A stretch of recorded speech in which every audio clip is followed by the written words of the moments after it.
लेकुराचे हित लेकुराचे हित वाहे माऊलीचे चित्त ऐसे कळवळ्याचे जाते करीला भाविन प्रीती पोटी भार वाहे त्याचे सर्वस्व हित साहे ऐसी कळवळ्याची जाते करीला भाविन प्रीती तुका म्हणे माझे तुका म्हणे माझे तुम्हा संता बरी ओझे ऐसी कळवळ्याची जाती करीला भाविन प्रीती विठाल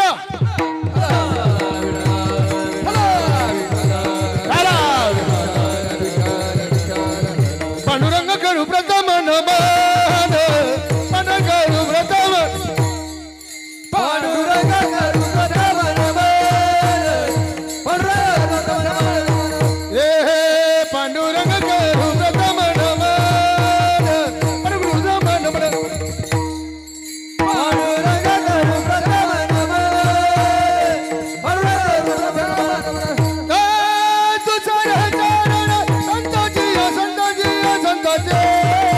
त्यांच्या क्रमाने कधी विचार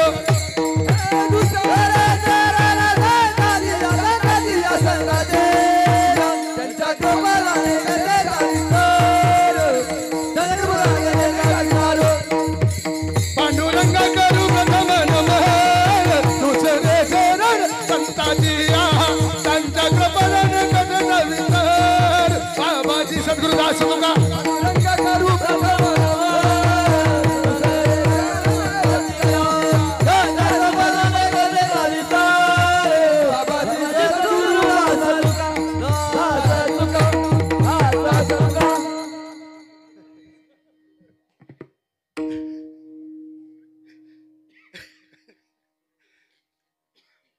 पांडुरंगा करू प्रथम नमन दुसरे चरण संताची कस्तुरीं तिलकं ललाट पडले वक्षतले कौस्तुभं नासाग्रे वरमौक्तिकं वेणुक्री कंकणं सर्वांगे हरिचन्दनमसृलितम कंठे च मुक्तावली गोपश्री परिवेटितो विजयते गोपाल चूडामणी जयंच केली स्मरण होय सकळ विद्यांचकडून त्याची बंधू श्रीचरण श्रीगुंजते नमस्कार आता ओम नमो ज्ञानेश्वरा करुणा कराय दयाळा तुमचा अनुग्रह लादलो पावन झालो चराचरी लेकुराचे हित लेकुराचे हित बाहे माऊलीचे चित्त ऐसे कळवळ्याची जाती करीला भावीन प्रीती साधू संतांच्या देवभक्तांच्या असलेल्या पदस्पर्शाने वास्तव्याने पवित्र पावन झालेल्या भूमीमध्ये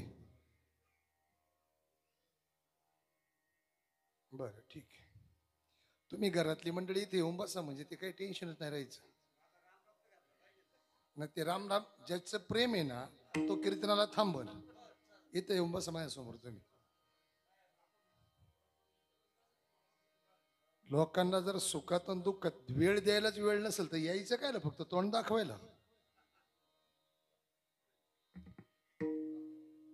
पांडुरंगाकडू प्रथम नमन दुसरे चरण संताची कस्तुरीं तिलकं ललाट पडले वक्षतले कौस्तुभं नासाग्रे वरमौक्तिकं वेणुक्री कंकणं सर्वांगे हरिचन्दनमसृलितम कंठे च मुक्तावली गोपश्री परिवेटितो विजयते गोपाल चूडामणी जयंच केली स्मरण होय सकळ विद्यांचकडे त्याची बंधू श्रीचरण श्रीगुंजते नमस्कार आता ओम नमो ज्ञानेश्वरा करुणा कराय दयाळा तुमचा अनुग्रह लादलो पावन झालो चराचरी लेकुराचे हित वाहे माऊलीचे चित्त ऐसे कळवळ्याची जाती करीला भाविन प्रीती साधू संतांच्या देवभक्तांच्या पदस्पर्शाने वास्तव्याने पावन झालेल्या पवित्र असलेल्या भूमीमध्ये खैरनार कुटुंबामधली असणारी एक आदर्श शक्तिस्वरूप असणारी माता ज्या मातेने कर्तव्य कर्म भक्तीच्या माध्यमातून धर्माची जोड जोडत असताना कलियुगातल्या 100 वर्षाच्या आयुष्य मर्यादेपैकी ज्या मातेला 81 वर्षाचं परिपूर्ण आयुष्य प्राप्त व्हावा 1 वर्षापूर्वी ज्या मातेचं सौभाग्याचं लेणप मस्तकावर प्राप्त करून अल्पशा आजाराच्या माध्यमातून देहावसन व्हावा आजही त्यांचे असणारे पती असतील त्यांची 2 कर्तबगार राम लक्ष्मणासारखी मुलं असतील 4 असणाऱ्या कन्या असतील नातवंडा पतवंडासहित सुनासहित भरलं गोकुळ ज्या मातेने पाहण्याचा प्रयास आणि प्रयत्न करावा त्या वैकुंठवासी सौभाग्यवती भगीरथी विठ्ठल कैरणार या मातेचं 1 वर्षापूर्वी असलेलं देहावसन आणि त्या देहावसनानंतर हिंदू धर्म शास्त्रामध्ये ऋण तथा कर्म म्हणून अति श्रद्धेने केलं जातं, त्याला श्राद्ध म्हणतात. आठवणी स्मरण केलं जातं म्हणून पुण्यस्मरण म्हणतात. कुटुंबातल्या सर्वच घटकांच्या माध्यमातून केलेलं आयोजन आणि या आयोजनाच्या माध्यमातून 1 दिवसीय कीर्तनाची सेवा. कीर्तन सेवेसाठी निवडलेला अभंग महाराष्ट्राच्या वारकरी संप्रदायांनी कळसापर्यंत पोहोचवण्याचा प्रयत्न करावा. ते विश्वसंत जगद्गुरु तुकोबराय यांचा 4 चरणाचा भक्ती प्रेमाच्या वैराग्याच्या त्यागाच्या माध्यमातून अखंडपणे भगवान परमात्म्याशी युगानुयुगाचं नातं जोडल्यानंतर या अभंगामध्ये जगद्गुरु तुकोबराय कुठेच देवाच्या नामाचा उल्लेख न करता कलियुगामध्ये उपेक्षित असणारी, अंधारामध्ये असणारी, शक्तीची ताकद असणारी, या विश्वाला तारणारी असणारी मातृत्वाची शक्ती जगामध्ये किती मोठी आहे याचं वर्णन करण्याचा प्रयास आणि प्रयत्न करत असताना अभंगाच्या 3 प्रमाणामध्ये मातृत्वाचं मोठेपण सांगण्याचा प्रयत्न करावा. अभंगाच्या शेवटला ते मातृत्व आणि संतत्व याची बरोबरी लावण्याचा प्रयास आणि प्रयत्न करणारा अभंग आज आजींच्या प्रथम पुण्यस्मरणासाठी निवडला. विठाल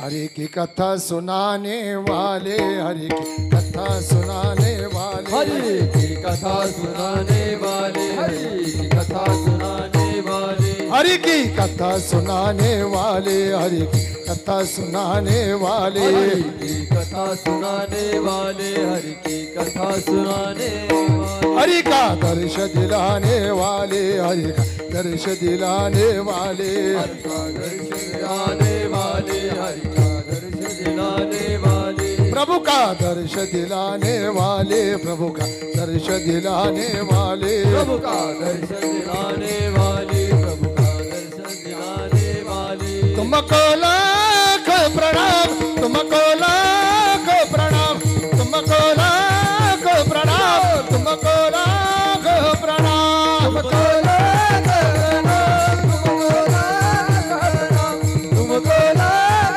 प्रणाम, तुमको लाख प्रणाम.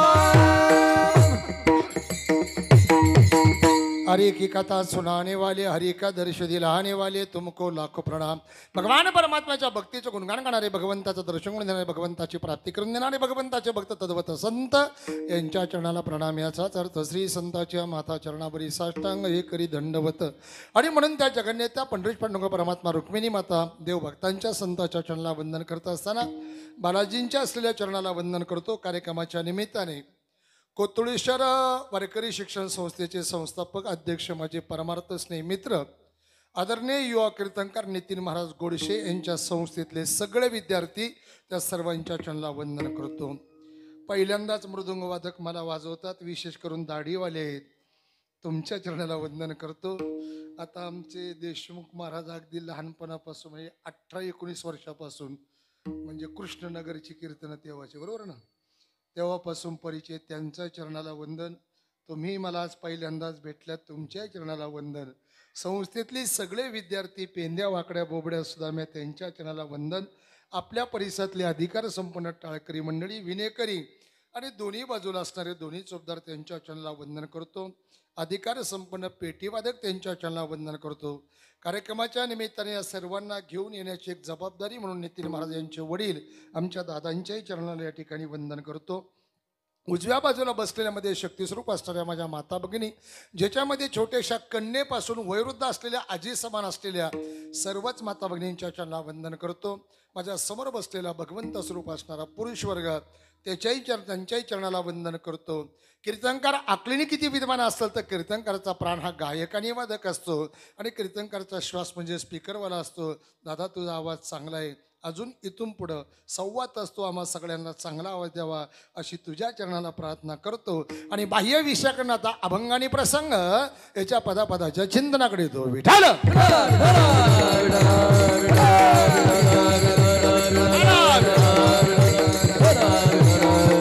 या विश्वाचा जरी विचार केला तर या विश्वामध्ये करता येईल या विश्वामध्ये त्रेतायुग झालं, या विश्वामध्ये द्वापारयुग झालं, आणि या विश्वामध्ये आता ज्या युगामध्ये आम्ही जीवन जगतो या युगाचं नाव जर कुठलं असेल तर कलियुग आहे. आणि कलियुगातलं त्रिवार सत्य कुठलं असेल तर मृत्यू असं म्हटलं तर चंद्र ते चंद्रिका, शंभू ते अंबिका, संत ते विवेका. असणे की या नियमाप्रमाणे सूर्याचा सूर्योदय आहे, सूर्याचा अस्त आहे, नदीचा उगम आहे, त्या नदीची सांगत आहे. त्याप्रमाणे मृत्यूलोकात मानवी देहाचा जन्म आहे आणि मानवी देहाचा मृत्यूच्या माध्यमातून शेवट ठरलेला आहे. पण मृत्यूचे एकंदरीत 7 प्रकार आहेत: घात, आघात, अपघात आणि आत्मघात. या 4 प्रकारची मृत्यू मानवी जीवनामध्ये केव्हा येतील, कधी येतील, कशा प्रकारे येतील याची कल्पना नसते. तदनंतर मृत्यूचे 2 प्रकारे आजार आणि दीर्घ आजार या माध्यमातून मृत्यूची जाणीव होत असते. आणि मृत्यूचा शेवटचा प्रकार म्हणजे जैसे जीर्णवस्त्र सांडीजे नूतन मिळीजे तैसे देहांतरा ते स्वीकारायचे चैतन्य नाते. म्हणजे आयुष्याची परिपूर्ण मर्यादा संपल्यानंतर भगवंताकडे जाणं. वैकुंठवासी सौभाग्यवती भगवती आजींचं वय पाहिलं तर 81 वर्षाचं वय म्हणजे परिपूर्ण जीवनाची सांगत आहे बेटा.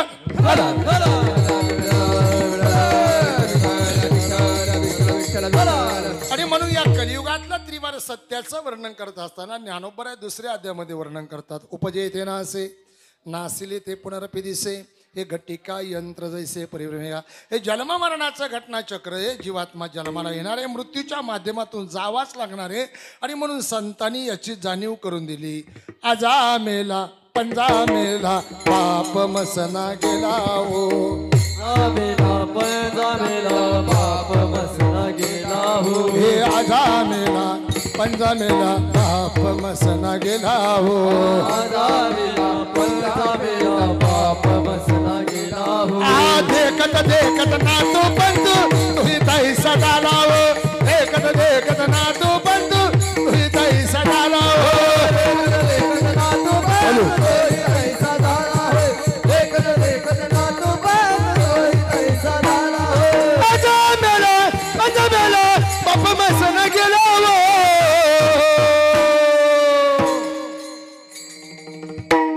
आपला नंबर 1 दिवस लागणार आहे. देखत देखत ना तू बंधू तुही तैसा झाला हो. देखत ना तू बंधू तुही तैसा झाला हो.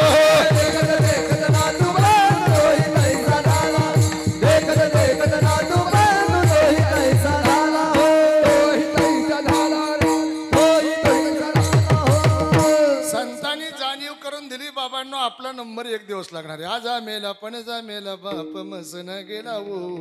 देखत देखत ना तू पंतू तुही तैसा झाला हो. म्हणजे प्रत्येक जीव जन्माला येणारे, मृत्यूच्या माध्यमातून जाणारे, त्याला जावाच लागणारे. पण मिळालेल्या देहाचं सार्थक करत असताना कर्तव्य, कर्म, भक्ती आणि धर्माची जोड या 4 गोष्टी महत्वाच्या. आपण कुठल्या कुळात जन्माला आलोय, कुठल्या समाजात जन्माला आलोय, कुठल्या धर्मात जन्माला आलोय याला महत्व नाही. आपण स्त्री आहोत का पुरुष आहोत याला महत्व नाही. आपल्याला आयुष्य किती मिळालं याला महत्व नाही. आपण वैभव, संपदा, नावलौकिक, प्रतिष्ठा, राजकारण, समाजकारणामध्ये किती उंच यशाच्या शिखराकडे पोचलो याला महत्व नाही. महत्व जर कशाला असेल तुमच्या कार्याला आणि कर्माला. कार्य आणि कर्म जर चांगला असेल तर उत्तमाची कीर्ती मागे उत्तम कीर्ती मागे उत्तम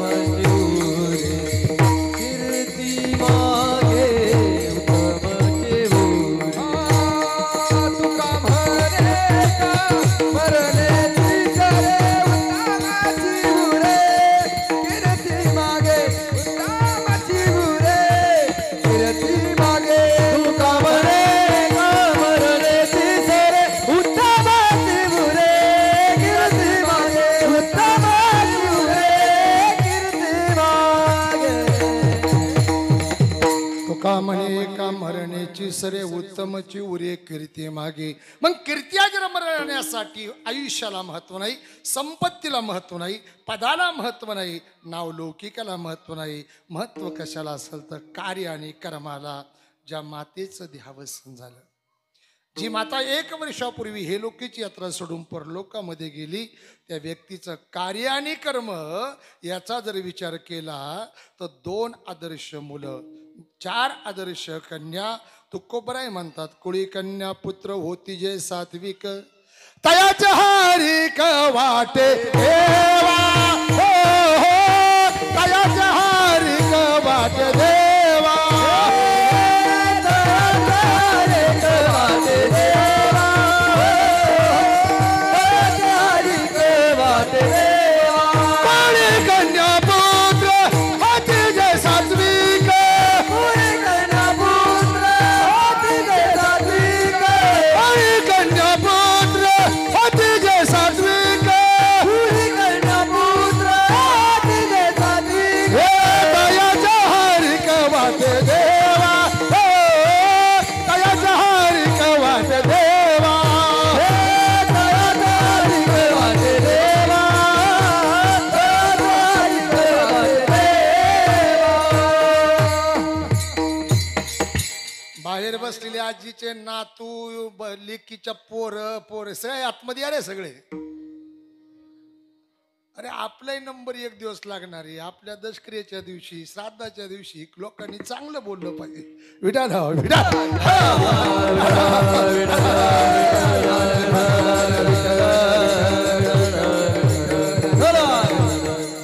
कुळी कन्या पुत्र होती जे सात्विक तयाचे हरिक वाटे देवा.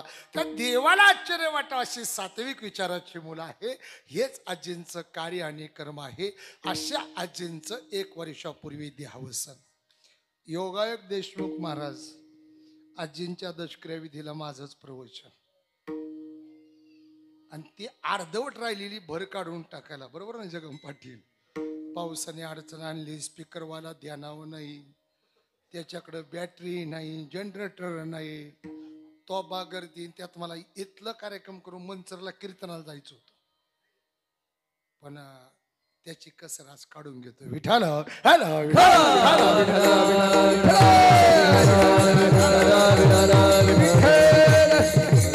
कीर्तनातला पहिला मुद्दा मी संपवतोय. दुसऱ्या मुद्द्याकडे येतो. आज आजींचं पुण्यस्मरण तथा श्राद्ध. शास्त्रामध्ये 6 प्रकारची ऋण सांगितली. पहिलं ऋण येते पूर्वजांचं. दुसरं ऋण येते देवाचं. तिसरं ऋण येते साधू संतांचं. चौथं ऋण येते काळाचं. 5वं ऋण येते पंचमहाभूताचं. 6वं ऋण जर कशाचं असेल तर समाजाचं. 6वं ऋण समाजाचं आहे. 5वं ऋण पंचमहाभूताचं आहे. 4थं ऋण काळाचं आहे. 3रं ऋण ऋषीमुनी देवांचं आहे, संताचं आहे. 2रं ऋण देवाचं आहे. आणि पहिलं ऋण जर कोणाचं असेल तर ते पूर्वजांचं आहे. कान उंच करून ऐका. स्पष्ट बोलतो. जबाबदारीने बोलतो. तुमच्या माझ्या प्रत्येकाच्या जीवनातलं सुख असेल, दुःख असेल, यश असेल, अपयश असेल, कीर्ती असेल, अपकीर्ती असेल, तुमचा माझा मृत्यू कुठल्या वेळेला, कुठल्या क्षणाला, कुठल्या ठिकाणी, कुठल्या वयात, कशा प्रकारे होणार हे देवावर अवलंबून नाही. ऐकता ना. मी देवाला दुय्यम स्थान देतोय. हे देवावर अवलंबून नाही. तुमच्या माझ्या प्रत्येकाच्या जीवनाचा रिमोट जर कोणाच्या हातात असेल तो आपल्या पूर्वजांच्या आहे. सांगतो भजन करा विठाल.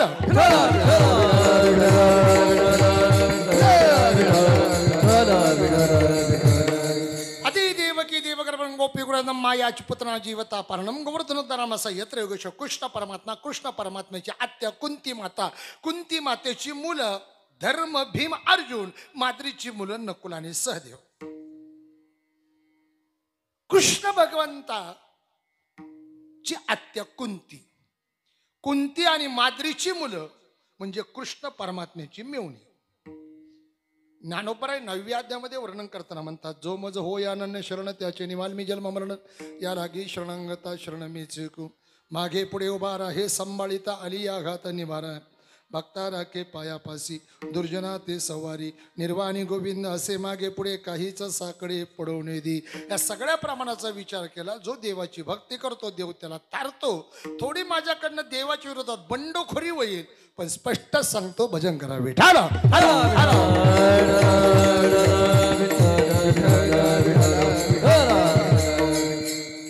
ज्ञानोबा हरिपाठाच्या असलेल्या पहिल्या अभंगातल्या शेवटच्या प्रमाणात म्हणतात, तेने मुक्तीचारी साधी मुक्तीचारी चारी साधी येल्या तिन्ही मुक्ती चारी साधी येल्या ज्ञानदेवा म्हणे व्यासाची या खुणा द्वारकेचा राणा द्वारकेचा राणा पांडवांच्या घरी राहतो, पांडवांच्या जीवनातल्या सगळ्या दुःखाचं निवारण करतो, उत्तरेच्या गर्भातल्या असलेल्या अभिमन्यू सारख्या गर्भाचं रक्षण करतो.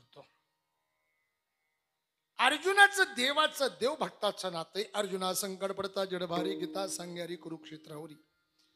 अशा अर्जुनाला मोहपाशातून दूर करण्यासाठी कुरुक्षेत्राच्या धर्मभूमीमध्ये भगवान परमात्मा अर्जुनाला गीतेचा उपदेश ज्ञानार्जन करतो. तोच अर्जुन आणि देव असं एक नातं आहे की अर्जुन झोपल्यानंतर अर्जुनाच्या रोमारोमामधून कृष्ण कृष्ण कृष्ण असा ध्वनी निघाला जायचा असं म्हटलं जायचं. अर्जुनावरती आलेल्या प्रत्येक संकटाचं निवारण केलं. त्याच असलेल्या पांडवांची एक पत्नी द्रौपदी, पण अर्जुनाची दुसरी पत्नी जिचं नाव सुभद्रा आहे. कोणाची बहीण आहे? कृष्णाची. नक्की सुभद्रा आणि अर्जुन या दोघांच्या माध्यमातून जन्माला आलेली एक संतती, त्याचं नाव अभिमन्यू. आपली बहीण, आपला भक्त, आपला मेहुणा, आपला भाचा. मग देवाचं अर्जुनावर एवढं प्रेम आहे तर तेच प्रेम कोणावर पाहिजे? बहिणीवर. तेच प्रेम कोणावर पाहिजे? मावशी, भाचव. आता इथं सगळंच भाच गोळा झालं. म्हणजे मामांचं आणि भाच्यांचं नातं कसं आहे? विठाला विठाला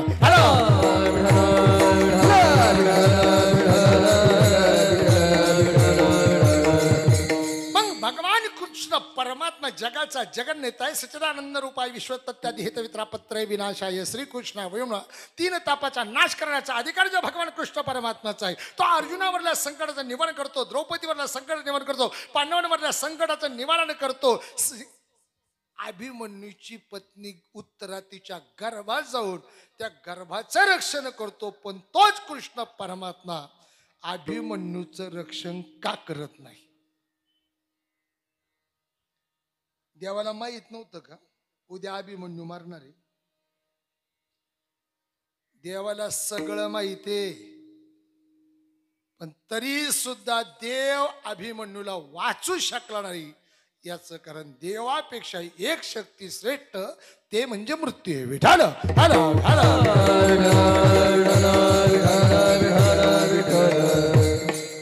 थोडी शंकाली असेल म्हणून थोडं स्पष्टीकरण करतो.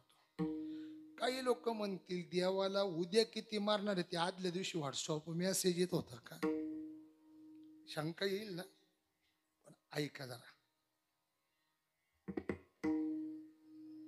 कौरव पांडवांच्या युद्धाचा असलेला प्रसंग ठरला. कुणी कुणाला मदत करायची, कुणी कुणाला मदत करायची हेही ठरलं. युद्धाला प्रारंभ होणार आहे, पण एक राजा आपल्या सैन्यासहित उशिरा युद्धामध्ये सहभागी होण्यासाठी आला. नाव सांगतो नंतर. भगवान कृष्ण परमात्म्याला विनवणी करू लागला, मला यायला वेळ झाला, दूरवरून आलोय, मला या धर्मयुद्धामध्ये, भावाभावाचं युद्ध नाही बरं का, हे काय झालंय, आमच्यातल्या, माफी मागतो मी, लोकांनी एक साचा तयार केलाय आणि तो तोडायला मला खूप आवडतो. म्हणून 23 वर्ष विदाऊट जाहिरात लोक माझा स्वीकार करतात. विठाल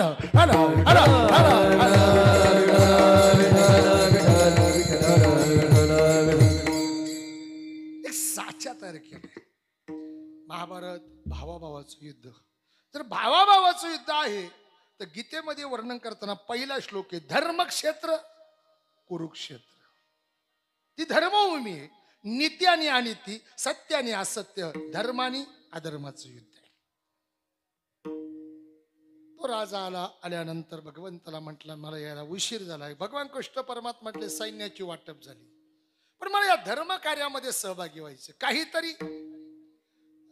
मग भगवान कृष्ण परमात्मा म्हटले काय करू शकतो? म्हणजे मी सुंदर प्रकारचा स्वयंपाक बनवू शकतो. ऐका, सुंदर या स्वयंपाक बनवू शकतो. भगवंत म्हटले ठीक आहे, जबाबदारी देतो, पण माझी एक अट आहे, एकाही व्यक्तीचा असलेला स्वयंपाक शिल्लक राहता कामा नये किंवा तो कमी होता कामा. सोपं आहे का हो? अय मावशान, आपल्या घरी कधी अर्धी भाकरच कमी पडेल, नाही तर 1.5 शिल्लकच राहील. नक्की ना? हजारो सैन्य आहे. त्या राजाने विचार केला, देव मला असं म्हणतोय, पण त्याच्या अंतःकरणामधला देवाबद्दलचा भाव आहे. अंतःकरणातून त्याच समस्मरण केलं आणि होकार दिला. होय म्हणे देवा, द्वारकाधीश माझी तयारी आहे, पण माझी एक आट आहे. रोज नित्य नियमाने मी स्वयंपाक बनवल, शिल्लक राहणार नाही, कमी पडू देणार नाही, पण मला रोज संध्याकाळी तुमची सायंकाळी झोपण्याच्या अगोदर सेवा करण्याची संधी मिळावी. विठाला विठाला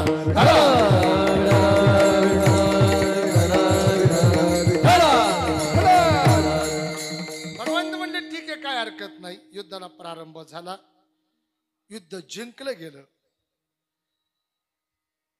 धर्मराजा सगळ्यांचा सत्कार करतात आणि त्यावेळेला धर्मराजाने त्या जो स्वयंपाक बनवणारा राजा आहे त्याला उठवलं. सन्मान करण्या अगोदर धर्मराजा म्हणतात भगवंताच्या साक्षीने, अरे राजा, मला तुला एक प्रश्न विचारायचा. काय? तू रोज 1000 सैन्याचं असलेलं स्वयंपाक बनवत होता, एकही दिवस अन्न कमी पडलं नाही. युद्धात किती माणसं मारले जातात हे आम्हाला कळत नव्हतं. त्या दिवशी संध्याकाळी तू एकाही माणसाचं अन्न जादा होऊ दिलं नाही. या सगळ्याचं रहस्य काय? त्याने गालात हसावा, भगवान कृष्ण परमात्म्याकडे पाहावा आणि धर्मराजाकडे पाहावा. अरे तिकडं कौरवांकडे एवढं सैन्य असताना तुम्ही 5च होते, तरी तुम्ही विजय का झालात? कोण म्हणतंय? तो राजा, स्वयंपाक करणारा धर्मराजा सिंहासनावर बसलेले असताना म्हणतात, ही सगळी त्याची कृपा आहे. म्हणजे कोणाची? देवाची. मग तो राजा म्हणतो, जर त्याच्या कृपेने तुम्ही 5 असताना हस्तिनापूरचं राज्य जिंकले, हस्तिनापूरचा धर्मराज्यामध्ये विजय प्राप्त केला, ही त्याची कृपा आहे. तर मी जे काही करत होतो ही सुद्धा त्याची कृपा आहे. काय? भजन करा विठाल.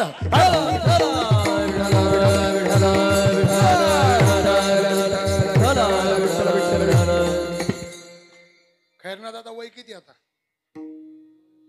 74. थोडा भूतकाळात नेतो. आता बंगले आले, लेटेस्ट झालं सगळं. जगम पाटील, आपली पूर्वीची माणसं पाहिजे. आजी आजोबा, साधी घर असायची, पडवी अंगण असायचं, धान्याच्या थप्प्या कुठं असायच्या, धान्य धान्य धान्य कणगीत, किंवा मग काही ठिकाणी डायरेक्ट असं वाटेवर. जुन्या जाणकार माणसांचं एक वैशिष्ट्य होतं,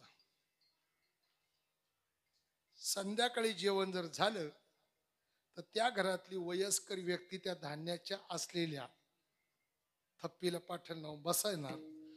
तिथं एखादं शेंगाचं पोत असायचं आणि रोज संध्याकाळी जेवण झाल्यानंतर तिथं मुठभर त्यातल्या शेंगा घ्यायच्या आणि जेवण झाल्यानंतर, बरोबर का? मी भूतकाळात नेलंय, नक्की ना? बस त्याचं गुपित इथे. भगवान कृष्ण परमात्म्याचा हाच नियम रोज होता. आणि त्या राजाने सांगितलं होतं, मला सेवा करायची संधी द्या. भोजन वगैरे झालं, भगवान कृष्ण परमात्मा आपल्या महालात गेले का हा राजा नित्य नेमाने तिथं काही शेंगा नेऊन ठेवायचा. देवाला जेवढ्या खायच्या देव तेवढा खायचा, बाकीच्या शिल्लक राहायच्या. आणि मग देव झोपण्याच्या अगोदर हा पुन्हा जायचा, ते सगळं उचलायचा आणि त्याच्या टरकाल्यातल्या अंदाजाने देवाने आज किती दाणे खालीत. ऐकताय? गोष्ट नाही, पुरावा याला. आज जर देवाने आज एवढे शेंगदाणे खाले तर उद्या याच्या 1000 पटीमध्ये सैन्य मारलं जाणार आहे हे त्या राजाला माहित होतं. आणि म्हणून अन्न कमी पडत नव्हतं आणि अन्न जास्त होत नव्हतं. विठाल.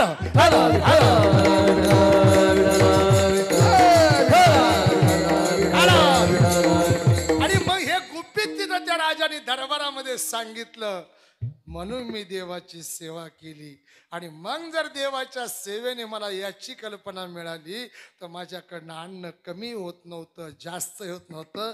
ही त्याची कृपा आहे. हे मला काय सांगायचंय तर याला अजून एक कारण आहे.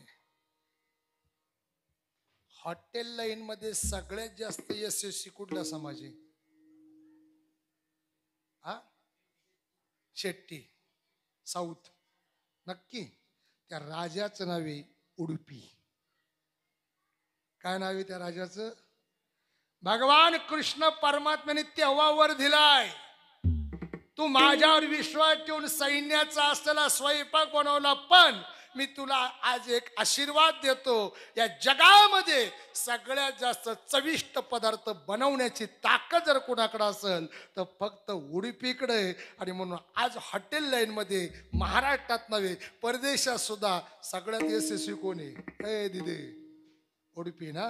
हे देवाची कृपा आहे. विठाल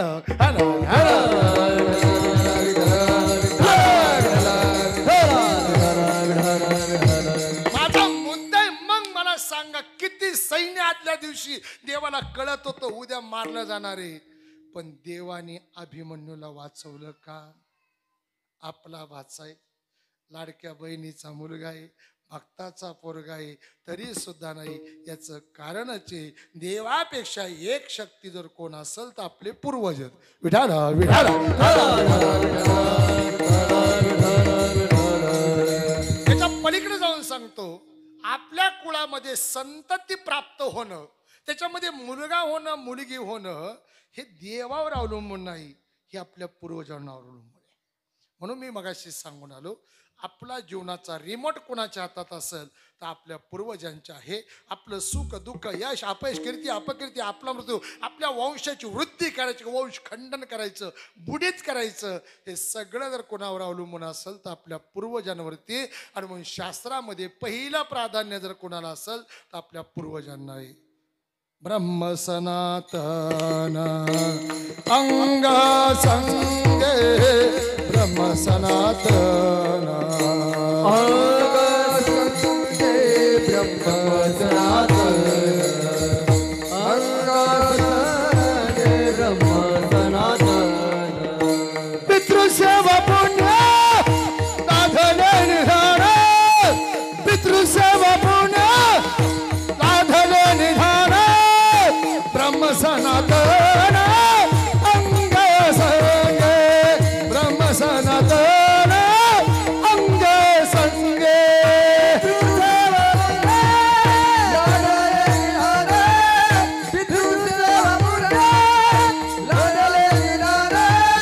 ब्रह्म सनातन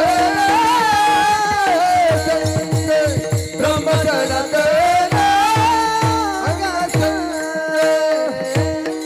पितृसेवा पुण्य लाधले निदान, ब्रह्म सनातन अंग संग किंवा ब्रह्म सनातन तयागरी. त्या घरात सुख आहे, तिथं समाधान आहे, तिथं शांतता आहे, तिथं आनंद आहे, तिथं भरभराटी आहे, तिथं कृपा आशीर्वाद कोणाचा? ए मावशांनो, धनलक्ष्मीचं वैभव लक्ष्मीचं व्रत केलं, नवरात्रातला उपास केला म्हणजे पोरं होत्यात, हे पार डोक्यातून काढून ठेवा. गुजरातला जाऊन पोटावरून हात भरून आले म्हणजे पोरं होते. तुम्हाला सांगितलं कोणी?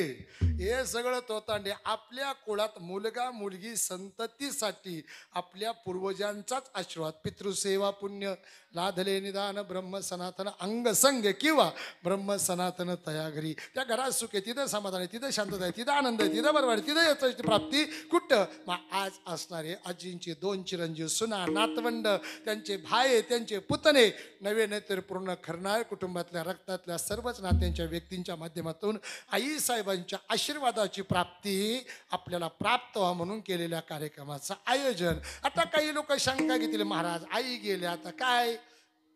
म्हातारा म्हाताराने कमावले, पोरं चांगली आहेत, लई माले त्यांच्याकडं म्हणून तुम्हाला दशकरीला बोलवलं, आताही बोलवलं, ही सगळी संस्थेतली महाराज मंडळी बोलावली. घरी कार्यक्रम करायचा होता, पावसाने गोठाळा केला म्हणून बालाजीच्या सभा मंडपात आलो. असे रिकाम टेकडे बोलणारी.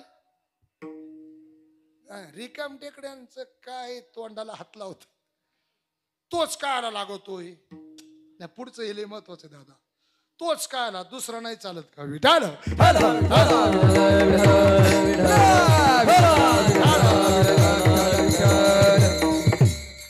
अशा अशा प्रकारची बुद्धी त्यांच्या डोक्यात येते ना, याला सगळ्याचं कारण पूर्वजांचा संबंध आहे. काही लोक म्हणतील माणूस मेलं जळालं राग झाली, आता त्याचं काय सांगू का. पितृसेवा पुण्य लादले निदान ब्रह्म सनातन अंग संगे तया घरी. त्या घरात सुख तिथं समाधान, तिथं शांतता, तिथं आनंद, तिथं भरभराटी. कसं उत्तर देतो साधं होय. आपल्याकडे शेतकरी वर्ग आहे आपण सगळा. दुधाचा व्यवसाय करणारी 70% मंडळी आहेत. एक सोयरं जर अडचणीत आलं, त्याच्या गोठ्यात भरपूर गायत, पण थोडं अडचणीत आलं, सोयऱ्यादाऱ्यांका मागितलं, मित्राकडे मागितलं, पण कोणी काही मदत करीना. आणि मग म्हटलं चला जाऊ दे, आपल्या गोट्यामध्ये चांगल्या प्रकारची गाय आहे, मस्तपैकी दुसऱ्या वित्याला मागच्या वित्याला 15-16 लिटर दूध दिले, आता 18-19 पर्यंत नक्कीच देईल. आणि मग त्यांनी मोबाईल वगैरे व्हॉट्सअपला मित्रपरिवाराला कळवलं की आपल्या घरी अशाशी गाय आहे, फोटो वगैरे टाकले. दूरगावचा एखादा सोयरा, त्या सोयऱ्याला कळालं आपल्या चाचा एक सोयरा आहे, त्या सोयऱ्याची गाय विकायची. आधी मध्ये कधी आलं का गोट्यावर जात होतं, मग त्याने विचारलं आमकीच काय तिथं बांधत होते तीच का, तेच म्हटले होय सगळं तेच. आलं बिचारं तिकडलं दुसऱ्या गावचं सोयरं चासला आलं. आल्यानंतर त्याने गाय पाहिली, पसंत पडली, व्यवहार झाला. गाय खाली व्हायला 15 दिवस बाकी होते. 8 दिवसांनी आला, गाय घेऊन गेला. 8 दिवसांनी त्याच्या गोठ्यात गाय व्याली. कर्मधर्म सोयगाने दुसऱ्या वित्याला त्याच्या गोठ्यात गाय गेल्यानंतर कालवड झाली. त्याला आनंद झाला. चाच्या सोयऱ्याला फोन केला. काय म्हणे सोयर, आपलं गोठ्यात गाय आली, व्यवस्थित व्याली, काय डॉक्टर नाही, काय नाही. अहो खात्रीची राव, विकायची नव्हती, अडचण होती म्हणून विकली. मग सगळं ठीक आहे म्हणे. मग काय नाही, कालवड झाली. हे बिचारं भोळा अडचणीत होतं, त्याची अडचण दूर झाली. म्हणे तुमच्या गोठ्यात लक्ष्मी आली, वाढ झाली. पहिल्या वित्याला गाय किती दूध देत होती? 15-16. हे लय महत्वाचं आहे. त्याच्या गोठ्यात गेली, 8 दिवस झालं, गाय 4 लिटरच्या पुढं दूधच देईना. 12 दिवस झालं, गायच्या 4 लिटरची 4.5 गेली, पुढं देईनाच. 21 दिवस झालं, 5 लिटर. असा नियम आहे, कारण मी शेतकरी, माझा गोठा आहे. 21 दिवसानंतर गाय दुधाला वाढते ना. हे कॅल्शियम भरतय, सलाईन भरतय, काय काय खुराक करतय, मारुतीला जातय, नारळ फोडितय, शेंदूर लावितय, रुईच्या पानाची माळ घालतय. त्याची बायको ते काही मिरच्या घेते, लसणाचा पाचोळा घेते, मीठ घेते, ती तुटकी चप्पल घेते, पुढच्या शिंगाकडून मागच्या शिफ्टीकडं. हे नतवाले आजी असंच ना, जनावरांची अशी दृष्ट काढतात ना, पुढून माग ना. आणि मग म्हणती आल्या गेल्याची, इकडल्या तिकडल्याची, भूता खेताची, चष्मेवालीची, बिगर चष्मेवालीची, जीन पॅन्टवाल्याची, धोत्रावाल्याची, चौबदाराची, दोघांची, स्पीकरवाल्याची, नतवालीची, असं सगळं वळते. तरी काही गाई 5 लिटरच्या पुढं दूध. महिना झाला, 1.5 महिना झाला, किती लिटर दूध देत होती? 15-16. किती वाली? ऐकायचं उत्तर 5 लिटर. या चाच्या सोयऱ्यापेक्षा त्याचा गोठ्याला भारी, खाली मॅट बीट पार, वरून शावर बिवर, फॅन बिन एकदम टाकाटक. पण 5 लिटर याचं उत्तर. त्या दोघांना नवरा बायकोनी म्हातारी सांभाळीच नाही. आईला म्हणती आग आणली कोणी.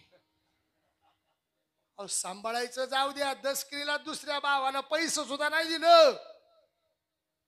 महिन्यात घातलाच, नशीब 5 लिटर देत होती, अख्खी खाटी व्हायला लागत होती. विढाला विढाला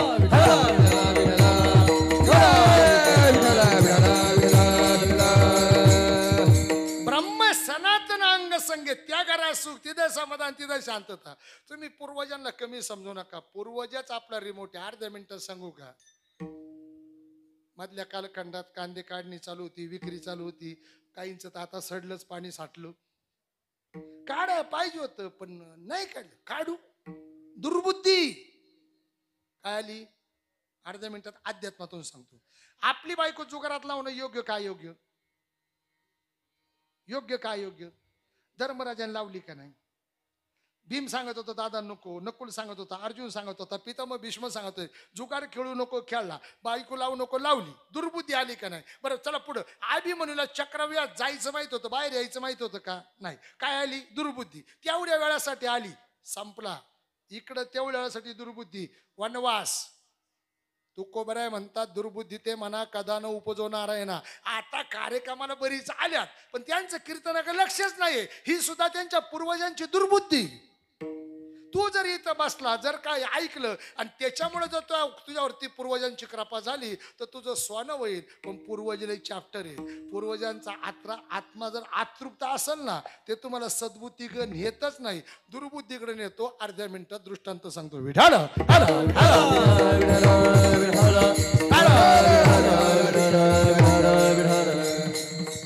कीर्तन कायच आहे? वर्ष श्राद्ध. तेच सांगू का दुसरं सांगू? नाही. मग तेच सांगतो ना. त्यांचा आशीर्वाद काय असतो? एक शेतकरी कांद्याची चाळे त्याला विकायची, कांद्याची चाळ विकायची. व्यापाऱ्याला फोन केला नांदूर शेत किंवा तिकडल्या पलीकडे काय आपलं दुडीच्या. व्यापारी आलं सासला आलं, बराकी चाळी बिळी पाहिली. कसं काय द्यायची? म्हणे काय नाही उधारी देऊन टाकायची. बोला म्हणे 7 लाख रुपये. शेतकऱ्याने 7 लाख रुपये सांगितले, व्यापाऱ्यांनी 5 लाख रुपयाला मागितली. व्यापारी 5,51,000 म्हटलं, शेतकरी 6,51,000 म्हटलं. दोघांनी 50-50 कमी जास्त केलं. 1 लाखाचा फरक राहिला पण व्यवहार काय होईना. 7चा व्यापारी जे दुडीचं तिकडलं व्यापारी होतं ते निघून गेलं. नांदूर शिंगोट्याला गेलं, फोन केला म्हणे शेट देऊन टाका, आजच्या मार्केट हिशोबाने तुमचे चांगले पैसे होतात. शेतकरी म्हटला सगळं ठीक आहे, माल कमवायला करायला किती त्रास असतोय, काय काय करावं लागतंय. पण आजची मार्केट रेट व्यवस्थित आहे, चांगले भाव आणि तुमचे काम कांदे घेतोय, पैसे होऊन जातील. शेतकरी थोडस ते म्हणते शेठ आत्ता फोन केला, मला फोन काय पुन्हा करू नका, मला काय कांदा द्यायचं नाही, जे काय होईल ते माझं वाटुळं होईल. व्यापारी निघून गेला. 15 दिवस झाले, पाऊस चालू झाला. त्याच्यात फाळ्या लावल्या नव्हत्या, नेट लावली नव्हती. कांदा इकडून तिकडून भिजलं, कारण मी शेतकरी आहे ना.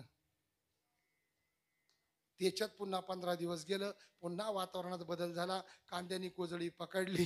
गणपतीत कांदा काय काढलं, सगळं पाणी निघालं. कितीला मागितली होती? 5,51,000ला. दिली का? नाही. का नाही दिली सांगू का तुम्हाला? तेवढ्या वेळासाठी याला काय आली? दुर्बुद्धी. कोणामुळे आली? म्हातारा सांभाळच नाही. ऐकताय का? तायड्यांनो, ज्यांच्या घरी सासू सासरे त्या निवा केला ठेवा. सुनबाईनी सासू सांभाळलीच नाही मावशी. कसं यांच्या कांद्याचं पैसे होतील? विठाल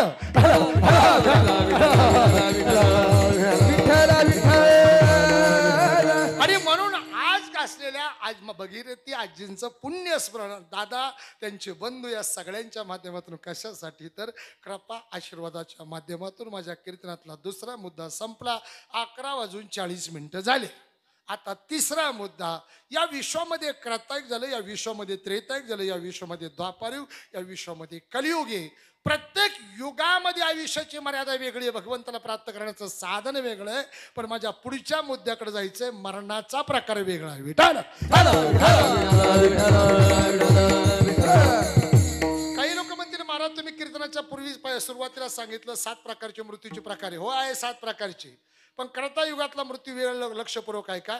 क्रतायुगातला मृत्यू हाडातून आहे, त्रेतायुगातला मृत्यू चमडीतून आहे, द्वापार युगातला मृत्यू रक्तातून आहे. मग कलियुगातला मृत्यू कशातून? क्रतायुगामध्ये जोपर्यंत माणसाच्या शरीरातलं हाड परिपूर्णपणे नष्ट होत नव्हतं तोपर्यंत परिपूर्ण मृत्यूची सांगता नव्हती. त्रेतायुगामध्ये जोपर्यंत माणसाच्या शरीराची चमडी परिपूर्णपणे नष्ट होत नव्हती तोपर्यंत परिपूर्ण मृत्यू नव्हता. द्वापार युगामध्ये जोपर्यंत माणसाच्या शरीरातलं रक्त हे परिपूर्णपणे नष्ट होत नव्हतं तोपर्यंत मृत्यू नव्हता. मग क्रतायुगातला मृत्यू हाडातून आहे, त्रेतायुगातला मृत्यू चमडीतून आहे, द्वापार युगातला मृत्यू रक्तातून आहे आणि मग कलियुगातला परिपूर्ण मृत्यू शेवटचा 7वा प्रकार. घात, आघात, अपघात, आत्मघात, आजार, दीर्घ आजार आणि शेवट म्हणजे जैसे जीर्ण वस्त्र सांडीचे.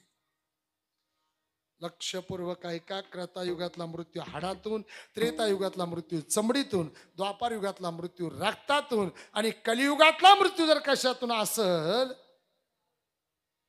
तो आपण खाणाऱ्या अन्नातून. विठाल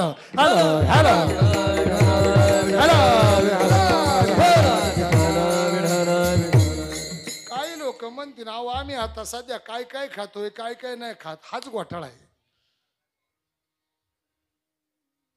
आजे वय किती? 80 90 तरी मांडी घालून बसली ना. आमचं मागचाच करते ऋषा काय मांडी घालून बसली, कारण काय? अन्न आहे. सांगतो भजन करा, विठाला विठाला.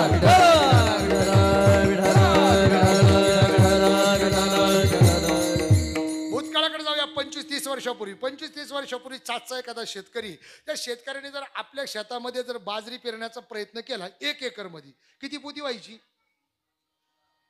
नाही नाही, 5 नव्हती होत, 3च व्हायची. अच्छा, शेतीला चांगली असेल काळवटाची, कारण तुमचा धंदा आहे ना. नाही, मी बरोबर आणतो सगळी बाजूनी. आता 1 एकरला किती? 30 कट्टे. नक्की ना? दादा मी काय सांग, मी शेतकरी आहो लई. 30 कट्टे. कृतायुगातला मृत्यू माफ करा, कलियुगातला मृत्यू अन्नातून. 81 वर्ष वय माझ्या भगीरथी आजीला मिळालं. त्यावेळेला ड्राय फ्रूट होतं का? काजू बदाम होते. तरी एवढा आयुष्य का? याचं कारण अन्न सांगतो. कोरोना सारखी भयंकर महामारी आली, करोडोपती गेले, अब्जाधीश गेले, आपल्या जवळच्या रक्तात नात्यातले गेले, स्वतःच्या वजना इतके पैसे खर्च करणारे गेले, काजू बदाम खाणारे, ड्रायफ्रूट खाणारे, टंगड्या टुंगड्या खाणारे, काय काय पिणारे सगळे गेले. पण त्याच कोरोनाच्या कालखंडामध्ये मला सांगा, महाराष्ट्रामध्ये एकही ऊसाचा कारखाना बंद नव्हता. एखादा ऊस तुडीवाला गेला का तुमच्या अकोल्याला? बरं चला, एखादा आदिवासी समाजातला माणूस गेला का? एखादा ठाकर गेला का? भिल्ल गेला का? फासेपारती गेला का? स्पीकरवर गेला का दादा? का रे? तुम्ही म्हणाल ती लोक त्यांच्या वस्तीला, अरे पण ऊस तुडीवाला एकाही पेपरला, मोबाईलला, टीव्हीला बातमी आली नाही. अख्खं जग हादरलेलं असताना एकही ऊसतुडीवाला गेला नाही. याचं कारण जर का असेल, तो ऊसतुडीवाला तो 40 गावचा, खानदेशातला, मराठवाड्यातला, विदर्भातला, जेव्हा तो आपल्याकडे येतो ना, तेव्हा तो येताना त्याची बाजरी आणतोय. जगम पाटील बरोबर आहे ना? त्याची बाजरी आणतो, त्याची ज्वारी आणतो, त्याचं कडधान्य आणतो. तो नांदूर शिंगोटेच्या बाजारात दिसल तुम्हाला, पण त्याच्या पिशवीमध्ये तेल मीठ लागल तेवढंच, बाकी काही बाजरी पण नाही. बरोबर ना? तो त्याचीच आणतो. याचं कारण जे या शरीराला ताकद देणार आहे, आज नेमके आम्ही तेच खात नाही. या आजीनी एकडले काळी त्या कालखंडात उकडलेल्या घुगऱ्या खाल्या असतील ना आजी? नक्की ना? मला ते सांगायचंय, आपण इथं एवढं जगू का? मांडी घालायला जमत नाही आम्हाला. याचं कारण आज आमच्या अन्नात बदल झाला. ड्रायफ्रूट आलं, फास्ट फूड आलं, चायनीज आलं, बर्गर आलं, हे सगळ्याच आमच्या शरीरावर परिणाम करू लागलं. याच्याही पलीकडे पुढे जाऊन सांगतो, भजन करा विठाल.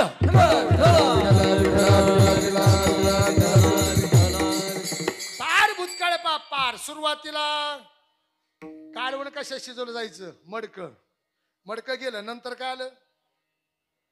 लोखंडाची कढई. आता किती जणांच्या घरी लोखंडाची कढई? बोटवर करा. 5-6 फक्त, तिकडे 2-3. आता काय आलं? ॲल्युमिनियम, जर्मल. पूर्वीची मावशी कढईमध्ये त्या ठिकाणी कालवण टाकायची, कालवण टाकली, उकळी आली, पळी घ्यायची, पळी घेतल्यानंतर थोडं चाटून पाहिजे, तिखट झालं का खारट. आता ते लोखंड गेलं. इथं एवढे सगळे बसलेत ना, यांची ब्लड टेस्ट केली तर 70% लोकांच्या शरीरात आज लोह कमी निघतोय. बरोबर आहे ना? लोखंडाची कढई गेली, लोखंडाचा तवा गेला, आणि या सगळ्याचा परिणाम आमच्या शरीरावर होऊ लागला. नांदूर विठाला विठाला.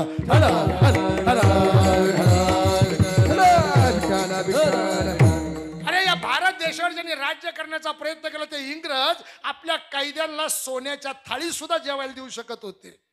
हे जर्मल ॲल्युमिनियम आलं कुठून?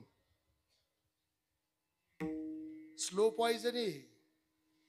जर्मल ॲल्युमिनियम हे विरघळणारा घटक आहे. आज आमचं अन्न त्याच्यात बनवतो आम्ही. भाकरी त्याच्यावर. मावशी बरोबर ना? जर्मलचा तवा, जर्मलची कढई आणि जर्मलचाच कुकर. ती कोण अतिशय विद्वान असणारी ताई श्री आहे ना, ती बिचारी मला भेटली पाहिजे. तिने नवीनच शोध लावला आहे, कुकरमध्येच भाजी. तिथे तुमच्या घरी कशी? बस खोटं बोलू नको. लई घाई असल्यावर कुकरमध्येच ना? नक्की? मागून हा म्हणतात तू नाही म्हणती. कुकर मधल्या अन्नाने कॅन्सरचं प्रमाण वाढलं. विठाला विठाला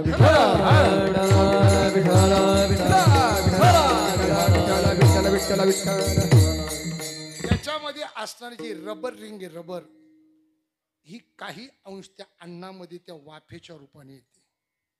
या सगळ्याचा परिणाम आज आमच्या शरीरावर आहे. पहा जरा तुम्ही, आता काल परवा 10वीचा निकाल लागला. 10वीच्या पहिल्या पेपरला नागपूरला एक मुलगी पेपर देताना चक्कर येऊन पडली आणि गेली ना, अटॅक. 20-22 वर्षाच्या पोराला कुठल्या प्रकारचं व्यसन नाही, कॅन्सर सारखा आजार. चांगली स्त्री, धडाकट शरीर असणारी, वेगळ्या प्रकारचे आजार. हे सगळ्याचं कारण जर का असेल, अन्न भगीरथी आजीला जे आयुष्य मिळालं त्याला कारण पूर्व प्रारब्ध, पूर्व कर्म, पूर्व संचित, पूर्व भोग जरी असला तर कलियुगामधला अन्न हे विठाल विठाल.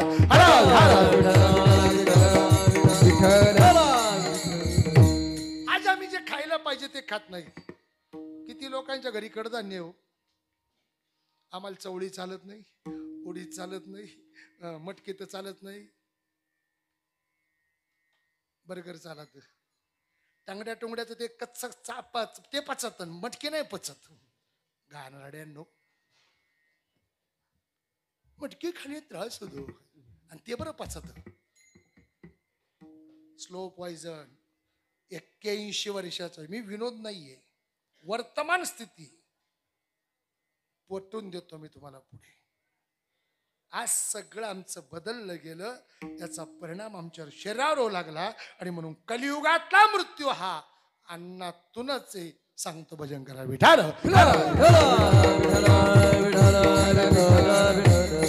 साधी गंमत पहा, एखादा वयस्कर व्यक्ती असतं, ते आजारी पडलेलं असतं, अंथरुणावर पडलेलं असतं. लोक येतात भेटायला, कोणी मग नारळाचं पाणी आणतं, कोणी ज्यूस आणतं, कोणी दूध आणतं. आल्यानंतर त्या व्यक्तीला पाचतं, 1-2-3 चमचे पेलं, चौथा चमचा तोंडातून बाहेर काढला, बिटून झालं, तिथून घरातून बाहेर निघालं, रस्त्यावर निघालं. आता काय खरं? कोण म्हणतं? आपणच म्हणतो आता काय खरं. काय तोडलं त्यांनी? अन्न तोडलं. बरोबर ना जी? अन्न तोडलं, शरीराने अन्नाचा त्याग केला का समजायचं हे शरीर एक दिवस संपणार आहे. आणि म्हणून कलियुगातला मृत्यू अन्नातून, कृतायुगातला मृत्यू हाडातून, त्रेतायुगातला मृत्यू चमडीतून, द्वापारयुगातला मृत्यू रक्तातून, आणि कलियुगातला मृत्यू अन्नातूनच आहे. हे माझं वाक्य नाही. युक्त आहार विहार